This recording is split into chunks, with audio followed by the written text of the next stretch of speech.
Halo semua, jumpa lagi kita di mata kuliah PBO. Pertemuan-pertemuan sebelumnya kita sudah membahas atau kita sudah mereview mengenai dasar-dasar pemrograman, dan materi itu akan menjadi modal kita sepanjang semester ini untuk mempelajari mengenai ini PBO atau pemrograman berorientasi objek. Untuk hari ini kita masuk langsung di PBO, tapi sebelumnya kita pelajari dulu bagaimana itu konsep PBO sendiri itu seperti apa. Nah, sebelum kita masuk ke PBO, kita perlu pahami mengenai paradigma pemrograman, yaitu paradigma ini bisa dikatakan sebagai sudut pandang tertentu untuk melihat suatu problem atau suatu masalah atau suatu realitas atau keadaan dan sebagainya. Nah, paradigma sendiri membatasi dan mengkondisikan jalan berpikir seseorang. Jadi bagaimana orang itu berpikir, bagaimana orang itu memahami sesuatu, itu tergantung dari paradigma atau sudut pandang dari orang tersebut. Jadi di sini kalau misalnya kita pelajari mengenai paradigma pemrograman, jadi bagaimana sudut pandang kita mengenai ini pemrograman. Kita mau lihat dari mana, kita lihat dari sudut pandang apa, itu tergantung paradigma yang kita pahami. Nah, paradigma ini juga mengarahkan beberapa atribut dan mengabaikan atribut lain. Jadi melalui paradigma ini, ketika kita melihat pemrograman atau kita memahami pemrograman, untuk menggunakan paradigma tertentu tentunya kita menggunakan atribut yang lain. Kali sini menggunakan atribut lain dan mengabaikan atribut lain. Nah, nanti kita lihat di pembagian paradigma maksudnya seperti apa, itu nanti bisa dilihat. Nah, di kalimat terakhir, sehingga paradigma hanya memberikan pandangan yang terbatas terhadap sebuah realitas. Nah, paradigma yang pertama mengenai ini pemrograman, paradigma pemrograman prosedural atau imperatif. Nah, dalam paradigma ini, pemrograman didasari pada struktur informasi di dalam memori dan manipulasi dari informasi yang disimpan tersebut. Kata kunci yang sering digunakan dalam paradigma ini, algoritma tambah struktur data sama dengan program. Nah, paradigma ini, yang paradigma pemrograman prosedural atau imperatif ini, kita sudah gunakan itu di 2 mata kuliah sebelumnya yang menjadi prasyarat mata kuliah PBO. Yang pertama, mata kuliah dasar-dasar pemrograman. Kemudian yang kedua, mata kuliah algoritma dan struktur data. Jadi di waktu kita membuat pemrograman di dasar-dasar pemrograman, kita buat program di dasar-dasar pemrograman, itu menggunakan paradigma ini, paradigma pemrograman prosedural atau imperatif.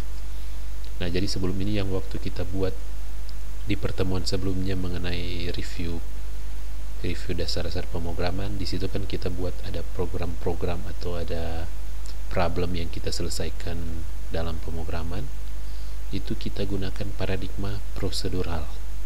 Jadi algoritma, kita lihat dulu algoritmanya, kemudian struktur data, nah hasilnya itu program. Itu paradigma pemrograman prosedural. Kelebihan dari paradigma ini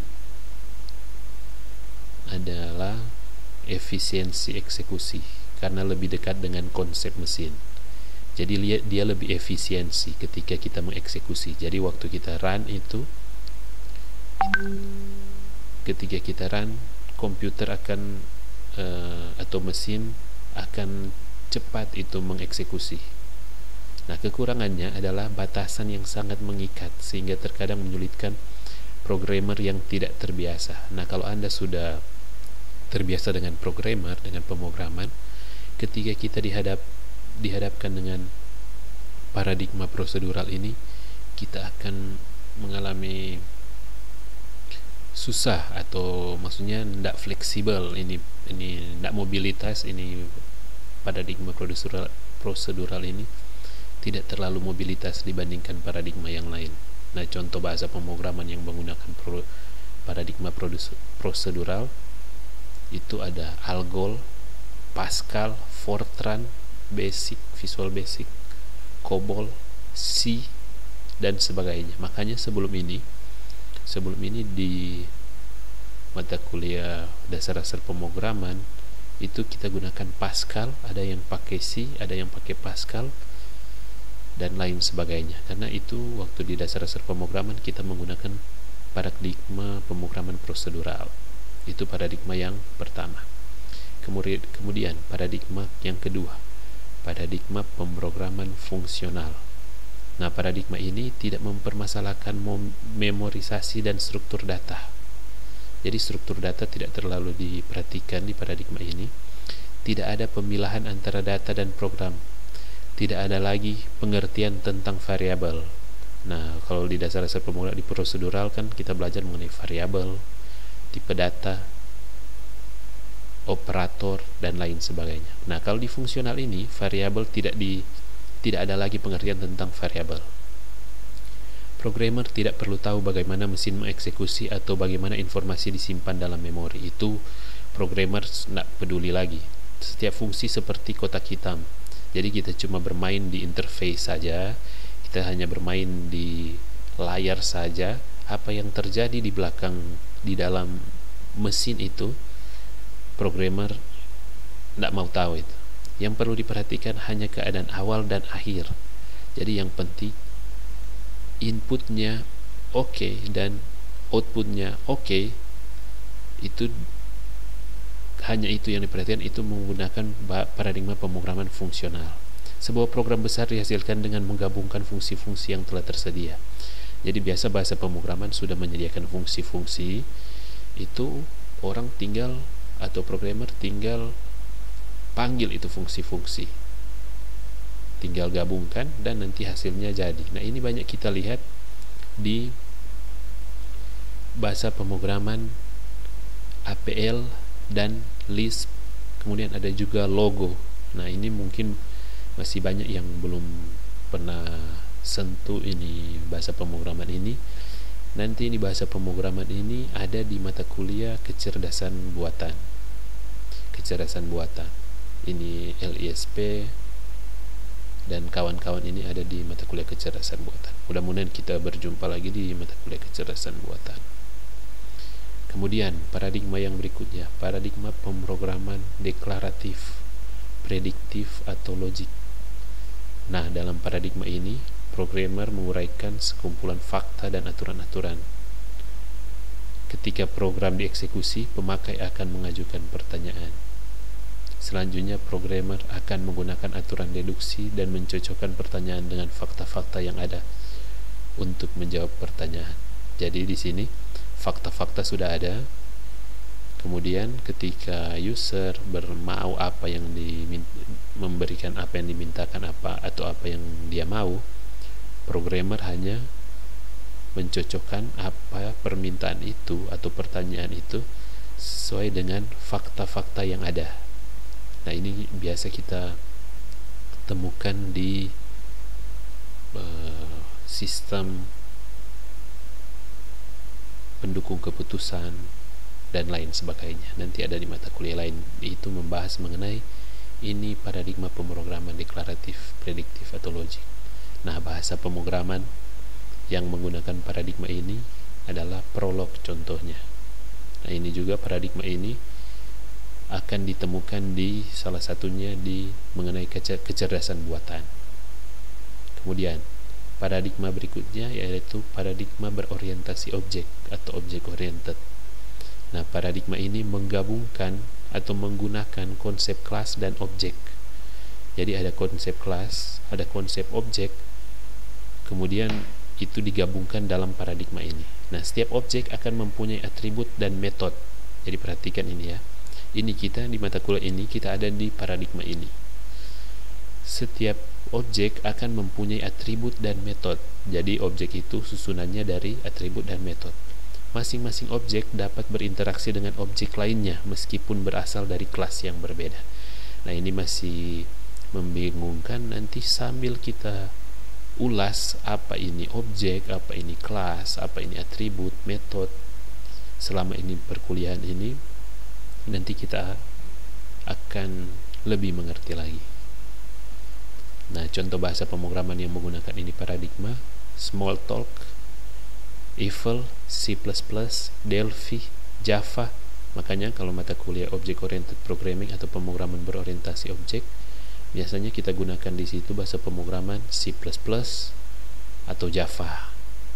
Nah, tidak salah juga kalau kita menggunakan bahasa pemrograman yang lain. Tapi untuk mata kuliah ini, di kelas ini kita akan gunakan C++. Nah, paradigma yang berikutnya yaitu paradigma konkuren. Paradigma ini didasari oleh kenyataan bahwa dalam keadaan nyata sebuah sistem komputer harus menangani beberapa program yang harus dieksekusi secara bersamaan dalam sebuah lingkungan, baik mono ataupun multiprosesor. Dalam paradigma ini, programmer tidak lagi berpikir sekuensial, jadi tidak prosedural, melainkan harus menangani komunikasi dan sinkronisasi antar task. Jadi yang ada itu tugas-tugasnya itu, misalnya ada 3 tugas. Nah, dia programmer itu tugasnya itu untuk menyelesaikan ini tugas tanpa perhatikan harus tugas pertama dulu baru tugas kedua atau tugas ketiga. Nah, nanti ada mata kuliah yang membahas mengenai ini paradigma konkuren ini. Nah, masing-masing paradigma tersebut yang kita bahas tadi, paradigma prosedural, fungsional, berorientasi objek, logik maupun konkuren, masing-masing itu mempunyai strategi analisa yang khusus untuk memecahkan persoalan. Setiap paradigma mempunyai kekurangan dan kelebihan, sehingga tidak semua persoalan dapat dipecahkan dengan satu jenis paradigma. Jadi yang paradigma tadi itu tidak ada satu yang lebih, bukan dikatakan seperti ini. Nah, ada bilang, oh, pemrograman berorientasi objek lebih baik dari paradigma fungsional. Tidak boleh seperti itu. Nah, ini paradigma ini memiliki kelebihan dan kekurangan masing-masing tergantung dari persoalan yang akan dipecahkan. Jadi ada misalnya ini persoalan A atau masalah A bisa diselesaikan dengan prosedural, berarti prosedural lebih cocok untuk persoalan tersebut. Tapi jika ada persoalan B lebih cocok dengan paradigma pemrograman berorientasi objek, tentunya kita akan kesulitan kalau kita memecahkan masalah tersebut menggunakan paradigma prosedural. Jadi seperti itu ya. Jadi ini paradigma ini akan cocok, akan berfungsi baik jika kita menyelesaikan masalah yang cocok dengan paradigma itu. Nah, PBO sendiri, jadi kita masuk di PBO ini dari sekian paradigma yang tadi itu yang dikemukakan.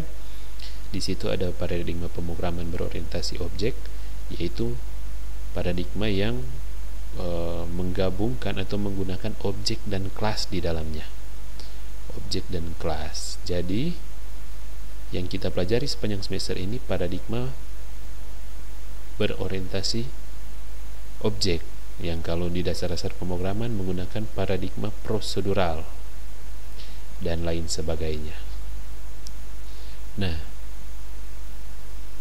pemrograman berorientasi objek ini merupakan suatu teknik yang memusatkan rancangan pada data atau objek dan interface atau antarmuka.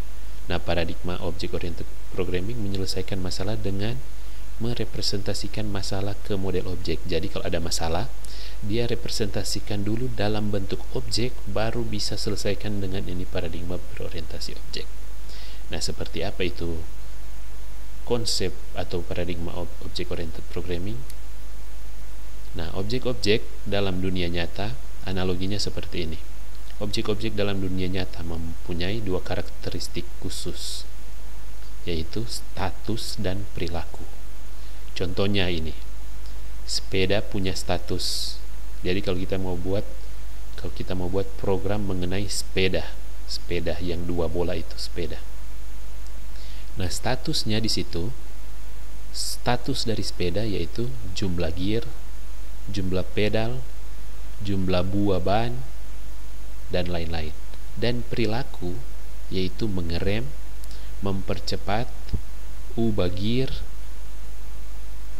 dan lain-lain. Jadi bisa bisa diperhatikan ini perbedaan mengenai ini status dan perilaku. Statusnya itu jumlah gear, jumlah pedal, jumlah buah bola, ban, dan perilakunya mengerem, mempercepat, ubah gear. Nah, seperti contoh lain kalau misalnya kita buat objek mengenai mobil. Nah, statusnya tentunya buah ban mobil, kemudian ada setir, ada rem, ada kopling, dan lain-lain. Dan perilakunya yaitu mengerem, berbelok, menyalakan, dan lain-lain. Ya, biasanya ini status ini kata benda. Biasanya status ini kata benda dan perilaku ini kata kerja. Jadi boleh perhatikan kata benda itu gear, pedal, buah ban, dan lain-lain. Dan kemudian perilakunya itu mengerem, mempercepat. Jadi kalau status biasanya kata benda dan perilaku ini kata kerja. Nah, bahasa pemrograman yang berorientasi objek mempunyai karakteristik yang sama dengan objek-objek di dunia nyata, yaitu status yang dalam bahasa pemrograman biasanya disimpan sebagai variabel. Jadi di dasar pemrograman kan kita sudah pelajari mengenai variabel dan metode, ada tipe data dan lain-lain. Nah, dalam bahasa pemrograman yang berorientasi objek di dunia nyata yang kita kenal dengan status, kalau di pemrograman itu disimpan sebagai variabel dan perilaku yang diimplementasikan sebagai metode. Jadi kalau di dunia nyata status, di pemrograman itu disebut variabel. Kalau di dunia nyata perilaku itu kalau di pemrograman disimpan sebagai metode. Jadi ini perhatikan ya, ini pemahaman yang sangat mendasar dari pemrograman berorientasi objek. Nah, karakteristik sendiri dari PBO, dari pemrograman berorientasi objek, ada 3 karakteristik utama. Yang pertama itu enkapsulasi atau pembungkusan. Kemudian yang kedua inheritansi atau pewarisan. Kemudian yang ketiga ini polimorfisme atau perubahan bentuk atau banyak bentuk. Jadi ini PBO ini bisa dibungkus, bisa mengalami pembungkusan, bisa diwariskan, dan bisa dirubah bentuk karena dia banyak bentuk. Enkapsulasi, inheritance, dan polimorfisme. Nah, apa itu enkapsulasi atau pembungkusan? Pembungkusan atau enkapsulasi adalah pelindung program dan data yang sedang diolah. Enkapsulasi mendefinisikan perilaku dan melindungi program dan data agar tidak diakses secara sembarangan oleh program lain. Jadi di PBO ini, enkapsulasi bisa dilakukan enkapsulasi yang fungsinya seperti kalimat ini, agar tidak dapat diakses secara sembarangan oleh program lain. Jadi di pemrograman ini yang berorientasi objek, kalau kita buat enkapsulasi, yaitu kita bungkus ini objek-objek ini agar tidak sembarang diakses oleh program lain. Itu enkapsulasi. Dalam C++, dasar-dasar enkapsulasi adalah kelas. Jadi di C++, bahasa pemrograman beda, bahasa pemrograman beda juga istilahnya, tapi fungsinya kurang lebih sama, yaitu enkapsulasi. Nah, untuk di C++ sendiri, dasar enkapsulasi adalah kelas. Nah, jadi ini hal baru lagi. Kalau lalu kita sudah belajar tipe data, ada integer, karakter, string, ada array 2 dimensi, array 3 dimensi, dan sebagainya. Kemudian ada variabel, ada konstanta. Nah, ini istilah baru lagi, kelas. Nah, ini dalam C++ ini dasar enkapsulasi ini yaitu kelas ini. Anda membuat suatu kelas yang menyatakan bahwa variabel atau method sebuah kelas tidak dapat diakses oleh kelas lain dengan menjadikan kelas tersebut private. Jadi kita buat kelas, kalau kelas ini sifatnya private, maka variabel dan method, ini variabel status, method ini perilaku. Maka variabel dan method dari kelas tersebut tidak dapat diakses oleh kelas yang lain, atau menjadikan kelas tersebut protected. Jadi ada tiga istilah.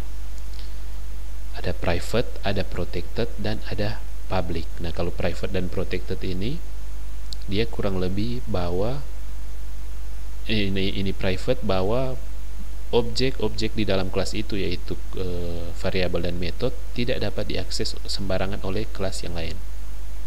Nah, kalau ini protected,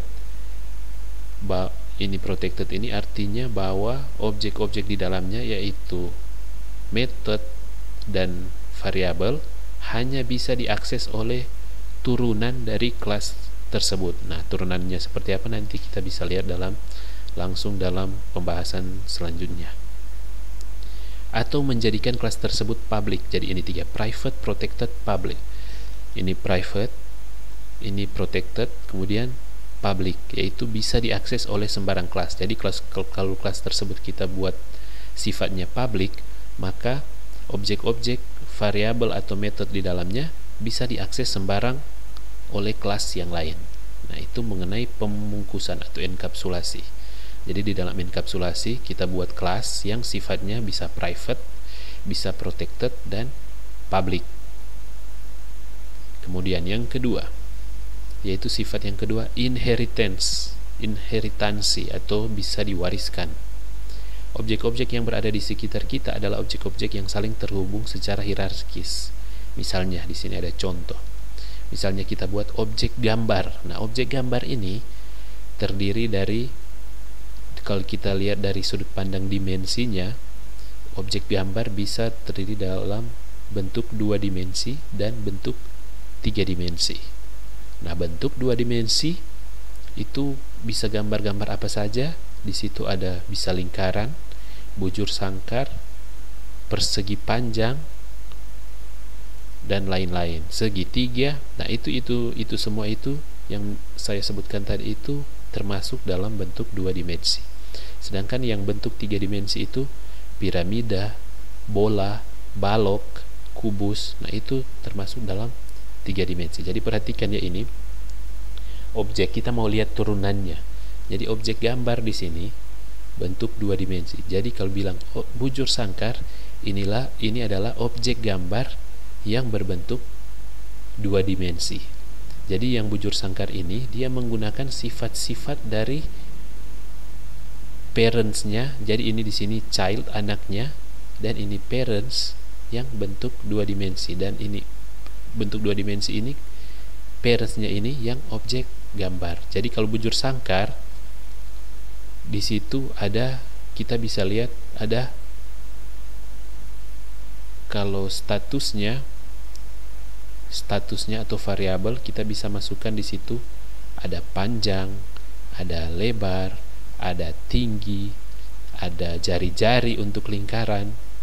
Nah, itu kita lihat kalau misalnya di sini ada bujur sangkar dan ada persegi panjang. Kalau ada bujur sangkar dan persegi panjang, kan di persegi panjang ada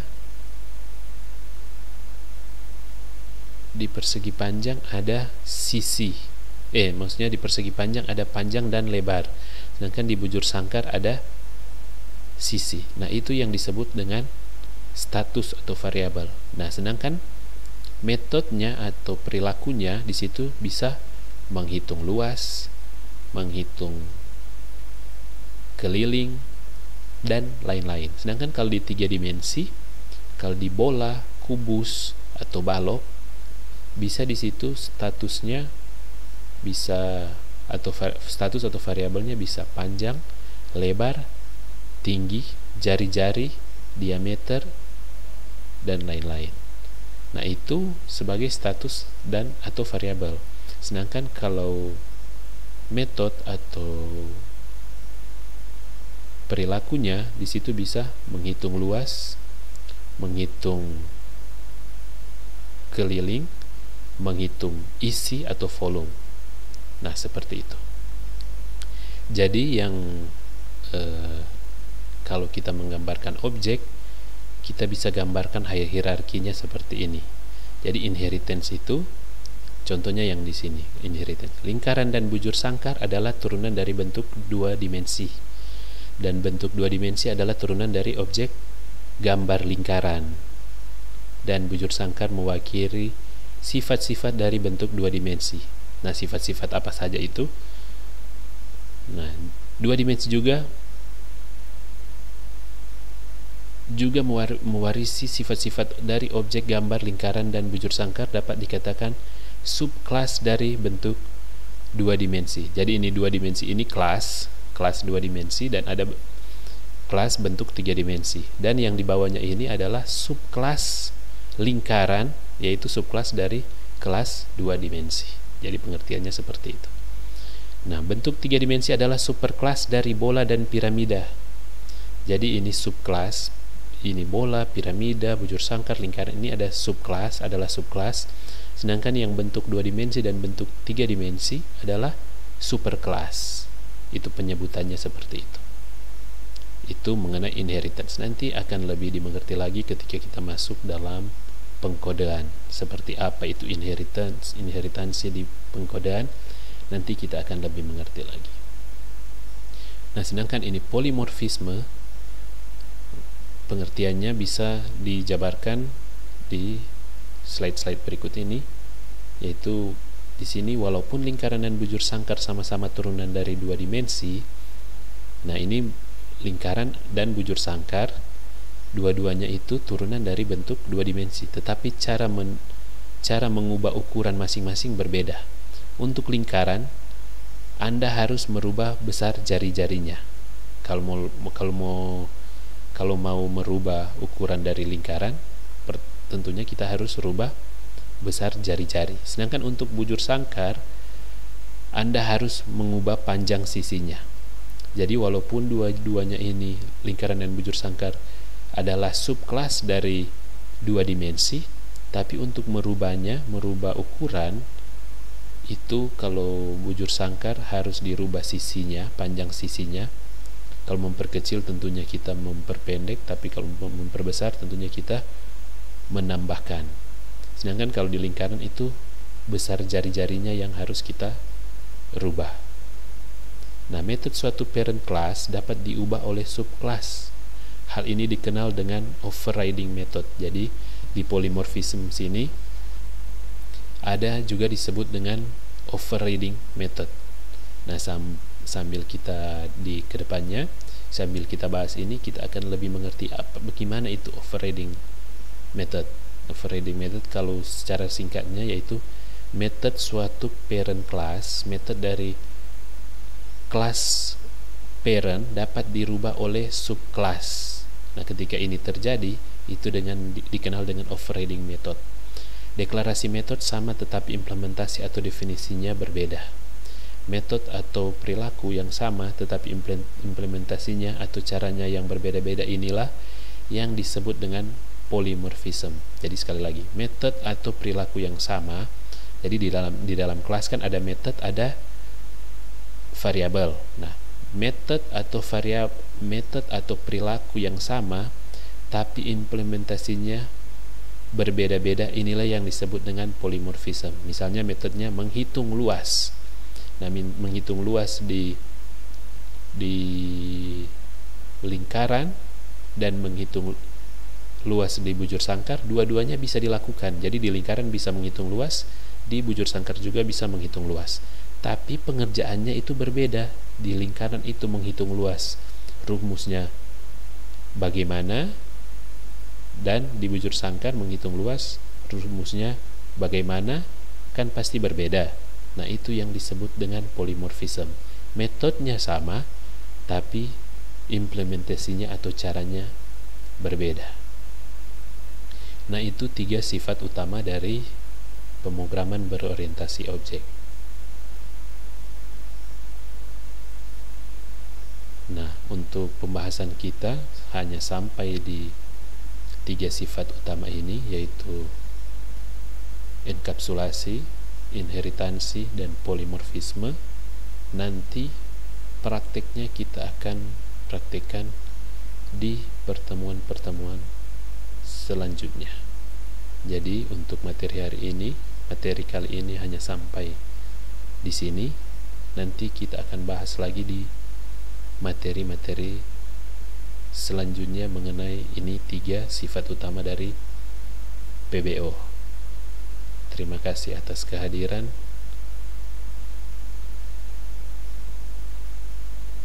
Dan kita akan ketemu lagi di pertemuan-pertemuan selanjutnya.